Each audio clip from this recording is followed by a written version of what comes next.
Hello and welcome to Teacher Needs a Drink podcast. I am Elvis, your host, and I'm here to let you know that this is a not safe for work podcast. We here at Teacher Needs a Drink podcast are teachers at the end of our wits and at the end of our week, and we are having drinks and enjoying the community of each other.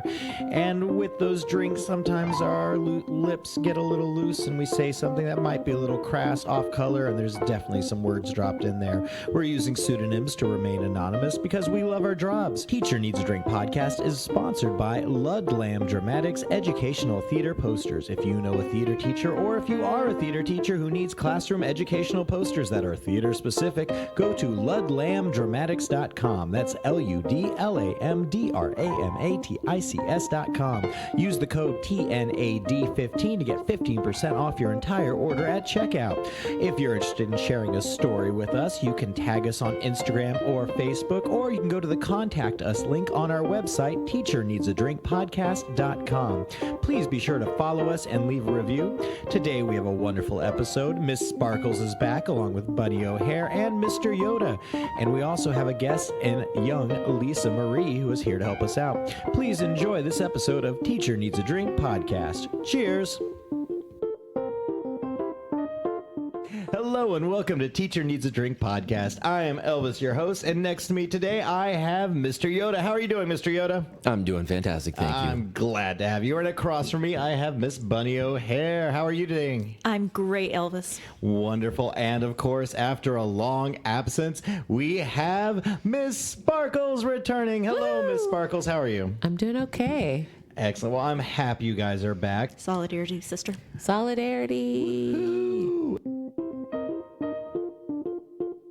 From Reddit, I teach grade 8 and I'm gay, and today one of the cool guys made me cry tears of pride. Context: I teach 8th grade, 13 to 14-year-olds in Ontario, Canada. I am gay, and my students have known this for about a month or so. I'm in my first year of teaching, and I teach something of a tough class. In particular, I have one group of boys that can be a bit of a pain in the neck. Never keep their hands to themselves, always talk out of turn, have gotten into fights, etc. There's one boy in this group, he'll be known here as Harry, who's a little quieter than the others, but very popular. He's a bit tough to get close to and seems like the type to be resistant to new ideas and different people. He hangs out with another tough kid, let's call him Mark, who's loud and boisterous and often rude. Now that it's so close to the end of the year, I do a YouTube of the day with them every morning. Kids can send in a short YouTube video for me to show to the class. I preview it, and if it's appropriate, I play it. So this morning, Harry comes up to me and says, I have a video I want to play. Now, I preview things for a reason. There are enough horror stories out there of teachers accidentally showing their kids porn for me to be very careful what I show my class. Yep. Yeah, that's wise. Oh, yes. So I tell him to send it to me because, you know, them's the rules. I really want to show it, he says back. You'll like it, I promise. It's a music video. Given what Harry listens to, I'm wary. He listens to a lot of rap and hip-hop, and that's fine, but I've heard some non-school appropriate language come out of the music he listens to. So I ask him if it's appropriate for school. He tells me yes. This kid is many things, but he has never lied to me that I'm aware of. Not once. So I take a deep breath, and I tell him, okay, what the heck? Note, I did read the lyrics, and they were beautiful, but what came next was unexpectedly awesome. So he goes on over and pulls it up, and on comes a song I've never heard before. The artist is rapping about growing up gay, about the struggles of being gay, and about standing up in the face of hatred and homophobia. Same Love by Macklemore and Ryan Lewis. The video was beautiful. And there's Harry, proudly watching along with the rest of the class as the artist stands up for those gay kids who struggle, and the video shows a difficult, lonely life culminating in a fabulous wedding. Harry, my tough kid. The video finished, the kids applaud, and I thank him, and he says to me, I told you you'd like it. And then his loud, rude friend, Mark, says, that was for you, Mr. K. The whole class applauded again, for me this time. And then I cried. I cried the proudest tears I had ever shed. Harry and Mark, they might tick off every teacher they ever have, but today they gave this teacher a moment he'll never forget. That was so awesome. That's fantastic. I love it. Sometimes our kids are the best. Yeah. Like, really the best. Especially when they surprise you. Yeah. Yes. When it kind of comes out of left field, comes out of nowhere, and just bursts your heart. But you do have to preview things. Yeah. Yeah. That's where you get That's yourself the in trouble. thing. Y'all, I didn't know. So when I taught middle school, we were going to do a haunted house. So for a couple of days, we were like, hey, let's show Beetlejuice in class. Because we checked the rating on the back, right? And it's like PG. And we're like, PG's great for 7th and 8th grade. PG. No, it's PG. It's PG. But as I learned, as the first class was watching it, in the late 80s, early 90s, PG meant you could say fuck one time. One time. Yes, so straight up, God. Beetlejuice, when he has shrunk down, spoiler alert, when Beetlejuice has shrunk to a small bit and he's in like the model home, whatever. Before he gets all spiky. Right. He goes something about my fucking whatever. And the first class watched it and they were like, oh my gosh. And I was like, oh no. And my coworker who was watching it because we combined our classes was like, what do we do? We've promised the kids we're going to watch Beetlejuice. And I was like, I have a plan. Thankfully it was on DVD. So I had the remote in the back. I sat in the back so the kids couldn't see me. And I waited. And right before he said it, I switched the chapter to the next chapter. And the kids were like, what happened? I was like, oh, I guess the DVD skipped. Oh must be a no. glitch. Yeah. Oh, sorry about that, guys. It's okay. Just keep watching. It's fine. Oh no, I've done complete cover the fart techniques with that in class. And so, and like cover the fart technique, maybe like if you don't want a fart heard, you like clap your hands or you make some kind of loud outburst or Distraction. noise. And so there was a movie we had and I think they just said shit real quick. No, it wasn't shit. They said ass. So we're like, okay, it's Borderline, but borderline. Still, people complain about that. And so right before she said, oh, you dumb ass, I just like, bah, or sneezed or just did some outburst in class. Nice. So like, what was that? I'm like, I don't know. I'm just an idiot. And they're like, okay. And there was no issues held. It worked. I've been known if it's, just a couple like that where I know exactly when it's coming. I've been known to do something like just, oh, guys, by the way, like right when that scene is happening. And so then they all turn and look at me and I make some very important announcement about don't forget to turn in that permission form and they are all looking at me and not at the screen. And that worked great. Or I'll just reach over and like mute it just for a second, like bleeping it out. And the muting it worked fine, except for I had a student who was hard of hearing and red lips. Nice. And her eyes got really big. Kids are great at amping you up, man. Oh, yeah. They can really pump you up. I was auditioning for a community theater production one time and I had to sing, and I am a very nervous singer. Like I freak out at musical auditions. And after rehearsals one night, I had been telling the kids about the audition and I was like, okay, guys, this is going to sound real stupid, but can I practice my song for you one more time? Because I'm going straight to the audition from here. And they were like, yes, do it, Miss O'Hare. And so I put the song on and I sang and they were like, that was so good. And it wasn't great, but they were so enthusiastic about it. They were so sweet about it. It was like, made me feel good. Thank you. Like, I still remember my 6th grade theater teacher. She did that. She was like, hey guys, I have to audition for a show. And it was Jesus Christ Superstar. And I remember this so vividly. And I worked for her as my part of my first teaching gig. And so I related this story to her from my cute 6th grade perspective. And I was like, you have no idea like what an impact it made on me that my teacher sang to us in class. Cause then I was like, I want to do that too. And it like changed my whole trajectory, was watching my teacher sing for our little 6th grade nerdy theater class. So you may have changed some kid's trajectory and you don't know it yet. Oh, that's cute. Yes, you'll find out in a few years. See, my kids get participation awards for boosting because they're the ones that come up and go, I know I'm failing, but you're my favorite teacher.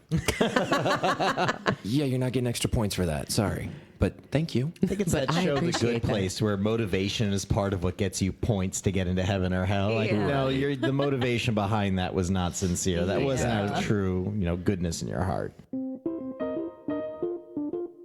So we have a story here from the Reddits about, the title is High School Students' Epic Temper Tantrum. And I quote, One of my culinary students had an epic temper tantrum that landed her in the office. While she was in another class, she apparently asked her teacher if she could use the restroom. While she was using the restroom, she texted one of her parents who came to school with a cheeseburger and fries. She was caught by her teacher, who came looking for her after she failed to return to class. By this time, the student was in the front office about to chow down on a burger lunch. Okay, so we're going to do this like a play, right? Yes. Yay! Yes. Okay, so we have, let's introduce our parts so everyone knows out there. We have as the teacher, oh, it's me, Elvis as the teacher. Ha, I am so smart. That's why we have drinks. SMRG. And Miss Sparkles, you are going to be our teacher. I'm the student. You're the student. I just said I'm the teacher. Cheers. Get it together, Elvis. Okay, sorry. I'm going to be quiet for the rest of this episode. And then, Mr. Yoda, you are the parent, right? Word. What are you doing as the teacher? I'm eating lunch, But it's not lunchtime, and you're supposed to be in my class. but I'm hungry. Then you should have eaten breakfast. I never eat breakfast. That's too bad. Put the burger away and let's go. But if I don't eat it now, it'll be cold. Not my problem. At this point, the parent tried to sign the daughter out of school. He was surprised when the attendance clerk/receptionist said no. Your child has already missed X number of days of school. She's not sick. There's no reason to check her out. I promise this will be the last time. That's what you said the last time you signed her out. At this point, the girl threw a raging temper tantrum that involved screaming, kicking furniture, and the use of inappropriate language. What the fuck? All of this, that's probably what she said. All of this caught in the immediate attention of our building admin. The student spent the rest of the day in ISS, in school suspension. She didn't get to eat her burger. That is Womp. bogus. The parent was asked to leave with the burger and fries. Snack time. I don't know how long this has been going on, that whenever the student feels hungry, she asks to use the restroom and then abuses the restroom privilege by ditching class to wait for one of her parents to bring her a fast food order.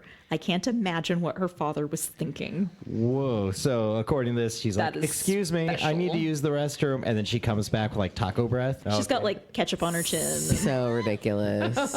I don't understand the kids whose parents just like drop what they're doing and bring them freaking McDonald's or whatever to school every day. Like my mom had to work. Yeah. So my mama was like, you either take money for lunch or you take a lunch. I'm not coming up to the school to bring you chicken nuggets. Why can't these children just pack a lunch? Well, and then it becomes that thing where they get to college and they cannot function on their own because mommy and daddy aren't there to bring them their meals all the time, and they don't know what to do with themselves. Right. Like, Or God forbid they have to wait till, lunchtime to eat and not have like a burger in the middle of the day. if this child can't figure out how to get food on her own, she's going to get real hungry soon. From Reddit. So today I'm having a conversation with my principal while my darling fourth graders are working on research. Miss Snyder, I found this on the floor. I proceeded to hold out my hand while still talking, not looking at what was just placed there. Oh, bad idea. Me looking at my hand in horror. Whose tooth is this? No. No one claimed the tooth. No. I proceed to have each student check their mouth for a missing capped tooth. Everyone claims to have all their teeth. 30 minutes later, I noticed this tooth gone. Another student tells me who took it. I ask said tooth claimer why she didn't say anything earlier, and she tells me she didn't know it was hers.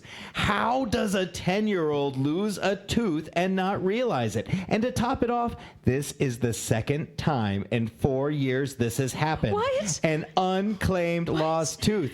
What's going on here? Y'all, this is why I don't teach elementary. Yeah. This is why I don't teach elementary. Like this specific story. It's a CSI nightmare just finding random DNA clumps. Like, Yes. whose hair is this? Like, what Whose the- tooth is this?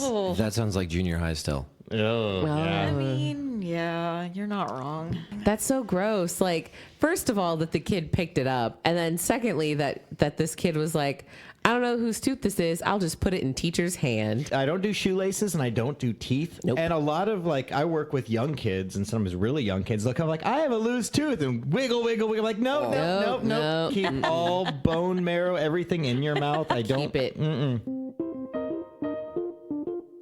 We have a young lady here who's going to help translate things for us. Miss Lisa Marie, will you help me?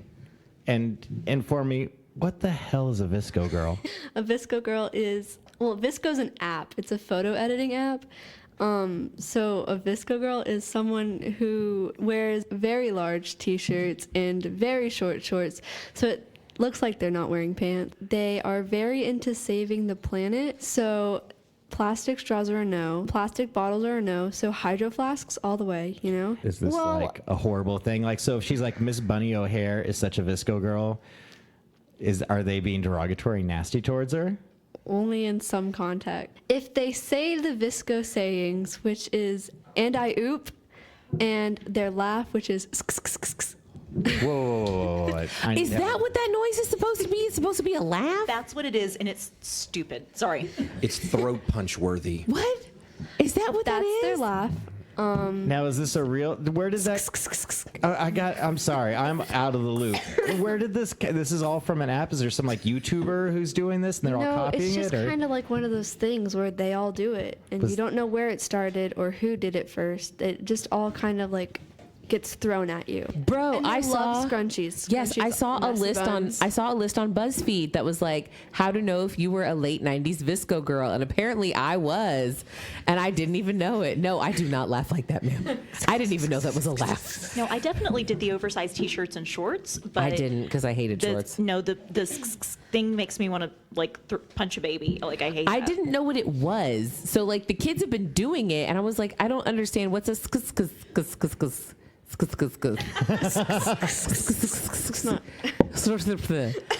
Now that I know, I'm gonna start doing it so that the kids will go, "That's so uncool." yeah. I I'm know. not gonna That's do how you it get them to anymore." stop. Now, my favorite thing to do to this generation is to use their words completely out of context and uncool. Yes. And so I'm like, hey kids, yeet! And they're just like, oh.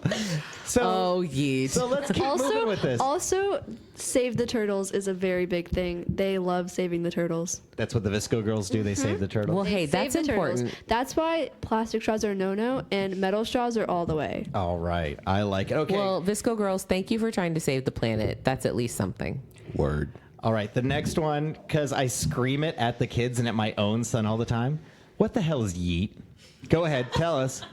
What am I yelling when I'm yelling yeet? Hard to explain. Do you even know? Is it I even do. a thing, or is it just like a general concept? It's a general concept of throwing something very hard and far. So like if you have a ball, like a football, and you don't know how to play football, and you just kind of throw it, you just yell yeet just for the extra power. So if I really want to annoy some middle schoolers, I'm like, okay, kids, I'm about to yeet some information at you right now. Yes, that is do. exactly it. And they'll know I'm cool and serious because that's how all this rolls. No. Yeet is for the distance and power. You have to ask them if they want to be yeet or yeeted. It's this world is really Yote. yeet or be yoted, honestly. Yoda. Yeet or be Yoda. Oh. Yes, I approve. Explain, respect the drip. Whoa. So what does it mean if some kid's like, Karen. You exactly. Forgot the Karen. Okay, I'm sorry. Respect the drip, Karen. I'm that cool. So yeet the information at me now. I don't even want to anymore. You wanted to be here. You broke the teenager. So this So- works, right? Using it out of context Yes, will make them it quit. does. Okay, teach me more. So, drip is like fancy / like your outfit. So like if you're wearing a ridiculous outfit, say like you are Thick Thor for Halloween. I like it. That sounds like a and great costume. So you're Thick Thor for Halloween and you look ridiculous and someone calls you ridiculous. Ridiculously sexy, but You keep can going. just look at them and go, respect the drip, Karen, and they'll back off because it's just kind of like respect the look, respect the outfit, and just like respect it. Just respect the drip. I like that. Why are my clothes drips? Because it's You got dripping mad in drainage, yo. fabulousness and I'm just dripping kinda in like- fabulousness. Okay, I can go with that, I guess. Thank you, Miss Lisa Marie. We'll have you back again sometime. Thanks, Lisa Marie. From Reddit, I'm actually happy being a teacher. This is my first year teaching. I teach 7th grade life science, and I'm enjoying it. The first week was horrible, and I was planning on quitting after my contract was over. The second week, it got better, but I still cried of frustration going back home. Here I am on week 12, and I'm actually happy I didn't give up. I'm having fun. I get to teach what I'm passionate about. The kids seem to be learning, and we've been getting along great, except for a few little turds that don't cooperate. I had a second observation, and my observer gave me an awesome grade and complimented my lesson and my kids. I still have a ton to learn, and I know it will be times that will be hard. But for now, I think I'll stick around. I thought it would be nice to share a happy story. That's good. Hang in there, first year teachers. Yeah. Yes, No, that but- first You can do year it. is the worst. We were talking about this today at my campus, like standing around doing after school duty and stuff. And nobody is living their best life their first year of teaching. Like, it just sucks. So hang in there. It does get better. All right, my friends, thank you for joining us today. Mr. Yoda, thanks for hanging out for another episode. Yeah. Miss Bunny O'Hare, I love your contributions. Thank you. And Miss Sparkles, the birds are watching you. They Oh, work for the God. bourgeoisie. Oh, no. But thanks for being here, Miss Sparkles. Thanks. It's always a pleasure. Cheers, everybody. Clink, clink. Cheers. Clink, clink.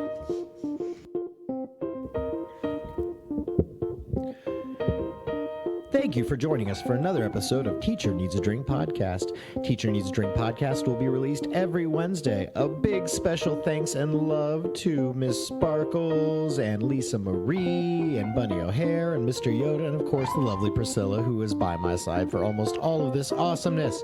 Now, Teacher Needs a Drink Podcast is brought to you by Ludlam Dramatics. Once again, if you need any educational theater posters or anything like that, go to ludlamdramatics.com. That's LUDLAMDRAMATICS.com. And if you use the code TNAD15, that's Teacher Needs a Drink 15, TNAD15, at checkout, you get 15% off your entire order. Wow! Please, if you're interested, share your stories with us by tagging us on Instagram or Facebook, or you can go to the Contact Us link on our website, teacherneedsdrink.com. Please follow and leave a 5-star review if you can, and that's about everything. I love you guys. Thanks for letting me do this. Elvis is leaving. Goodbye. Woo! Cheers.